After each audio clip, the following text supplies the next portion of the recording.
So guys, this is the new project I'm doing. As you can see, it's a tractor. This is going to be a Nuffield tractor. I'm going to replace the seat. That's all going to be done. It's just the wings. I really like the wings on this. They're mud guards. So I'm going to start working on the engine, and then the front bars, then the grille, and then the bonnet. That'll all be done. But once we get a good running chassis, I'm happy. And yes, it's made of a gutter belt, as you can see. It's very heavily built, so it's going to be no worries on breaking. So yeah guys, that's the Nuffield. Yeah, no, it's not much, but you have to always start somewhere, and I only started with a few wheels, so getting there slowly but surely.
And then also guys, I'm going to give you an update on the Nuffield. As you can see, she's almost painted. This is only a first coat, so I know, yeah, it does look a bit rough around the edges, and I know I have missed spots. But that's really just to get the paint on where it should be. I'm going to mix up a second batch then, and going to give it a second coat, just for the, to give it a good going over. She's turned out very well. I have exhaust of all the wheels done. You can see with all the back linkage done. These tractors didn't come with a pickup hitch, only the Leylands did. I think it could have been an option. You can actually fit them to them, because overall she's looking really well. Because most of them did come with a pin hitch, that's why I put it on it. She has a toolbox in the back here. She's the lights, seat, dash, bonnet. She does have detail in the engine. It just hasn't been highlighted yet. That'll all be done.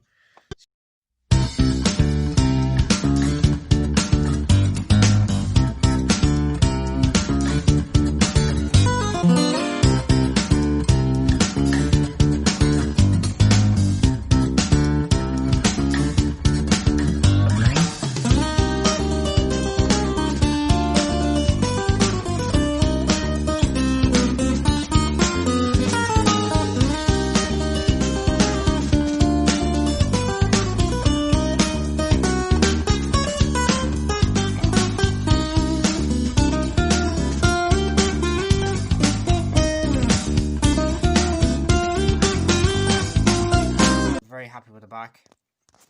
See, we have our pin hitch, and then we have our two arms, so implements can fit onto it, such as the scraper. That will be what's going on it. It's nearly too good of a tractor to be doing with scraping, really, but you'll learn to keep her on the yard. Also, I'm going to make a few implements for it, so hopefully at some stage I'll be making a trailer for it, and maybe a hay turner. Be nice to go alongside it. We're doing hay make. Tractor is actually the Mark II. Sorry, my hand. This is a Mark II Nuffield. The very last of the Nuffields. So it's a Mark II of the 465. 465 means 4-cylinder and 65 horsepower. The next tractor after this was the Leyland 384, where the Leyland tractor took over Nuffield. Nuffield came out with a few tractors with their lineup. They came out with the Universal first, and then they came out with their 1060, their 460, and then they went on to the 465, and it was a complete change from a 465. It was restyling, and many people said they do look, the some critics that liked the earlier Nutfields, but it's just all opinion really. They didn't really like the 465 because it was an unusual looking tractor compared to the ones before that came before it, that were all really similar.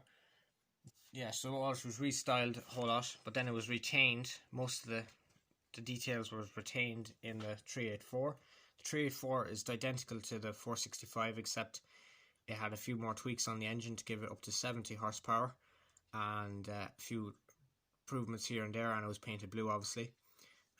But you had the same dash, same back end, same amount of gears. So the earlier Nutfields, 1060 for example, 60 meaning it's horsepower, and then 10 meaning it's gears. But in the 465, she would have had 10 gears forward and then 2 reverses, so she was quite nifty. She had a high and low, so 5 gears and then a high and low and reverse. So yeah, a nice selection of gears compared to a major or a Massey 165.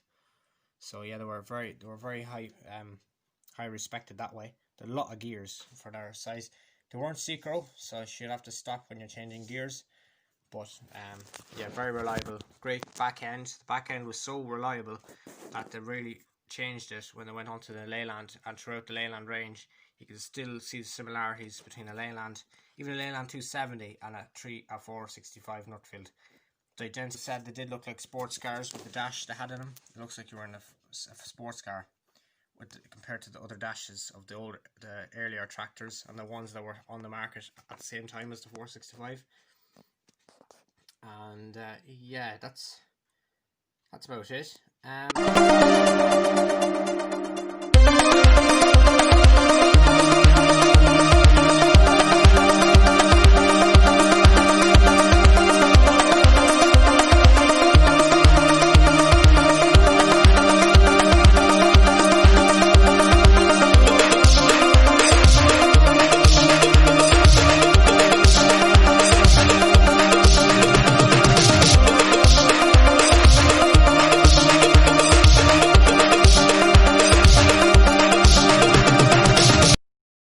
So guys, the Nutfield is finally finished. As you can see, it's turned out very well. I'm very happy with it. As you can see, I've painted in the centres of the wheels. They've been painted. Also, I've made a front weight. It's kind of just a detachable front weight. There's not much weight in it. It's not for like real weight, but it's just a different styling, a little thing that goes on. Most tractors, I think, is just nice to make a front weight that you can take off and on. So yeah, she looks really well. Everything's done right, and yeah, it came out nicer. So yeah, I painted the inside the wheels, or the centres, orange, like it would have been on the real tractor.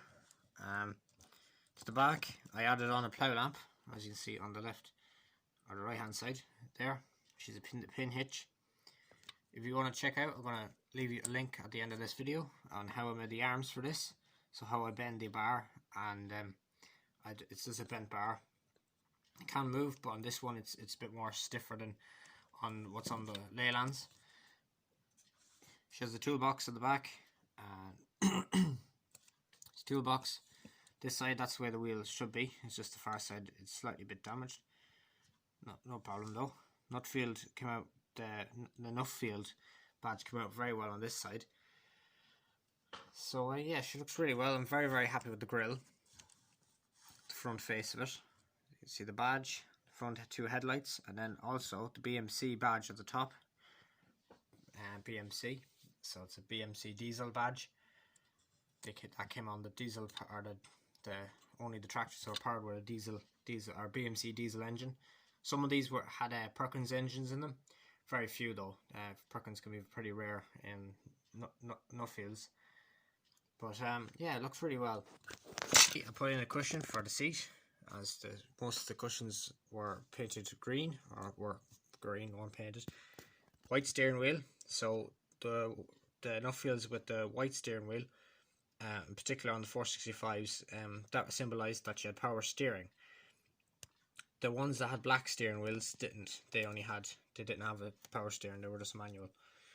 As you see, I put in a little dial for the middle dash, which is the speedometer, and then the 4 other clocks for the oil pressure, temperature gauge, battery voltage, and yeah, it looks really well. I'm very happy with it. I'm sure you are too. So yeah, guys, I'm just going to leave you with a few shots of the 465 out on the layout.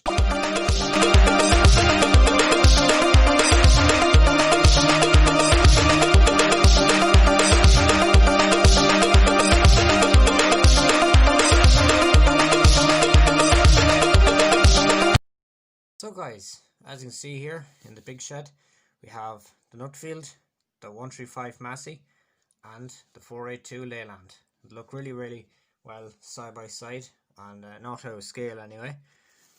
So yeah, it goes to show with a little bit of self-belief. That's the biggest thing to overcome. I know it's skill built over time. I didn't go somewhere to learn this. I'm a self-learned modeler, as I say, trial and error.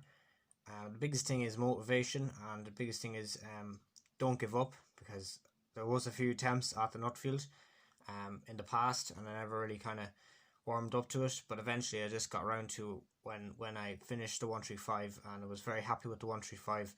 I said, why not go ahead and try the Nuffield one more time, and sure enough, it came out just the way I wanted it. And yeah, that's the biggest thing on these projects. Also the time that goes into them. So the Nuffield took me a nice little bit. The biggest thing was on it actually was getting the panels right, and in particular the bonnet. Now I have to give my dad credit for that. He actually done the bonnet for me. He with some car filler that you use on panels for small dinges. He just put that over some steel and managed to sculpt the right bonnet for it. And yeah, it really makes all the difference when the bonnet looks really well. So everything else I made myself, and then I mixed up the colour myself. It was red. It's a enamel paint. It's a really good paint, metal paint. I think it's for Hornsby trains, or Hornsby, and yeah, very good. You get in most model shops. Most of the tractors I've used spray paint on the wheels, white spray paint, Douglas paint I think it is, and yeah, a silver pen for details, and a black fine tipped Sharpie. Also, what I found very useful was the sticks. They're really good for getting just that little bit of paint. So the little yellow on the badge, that was actually put in with with a broken up chopstick. So it was such a small fine bit of paint, and also painting the studs on the wheels. It's such a small bit of paint, it's ridiculous, but it makes all the difference when it's done right.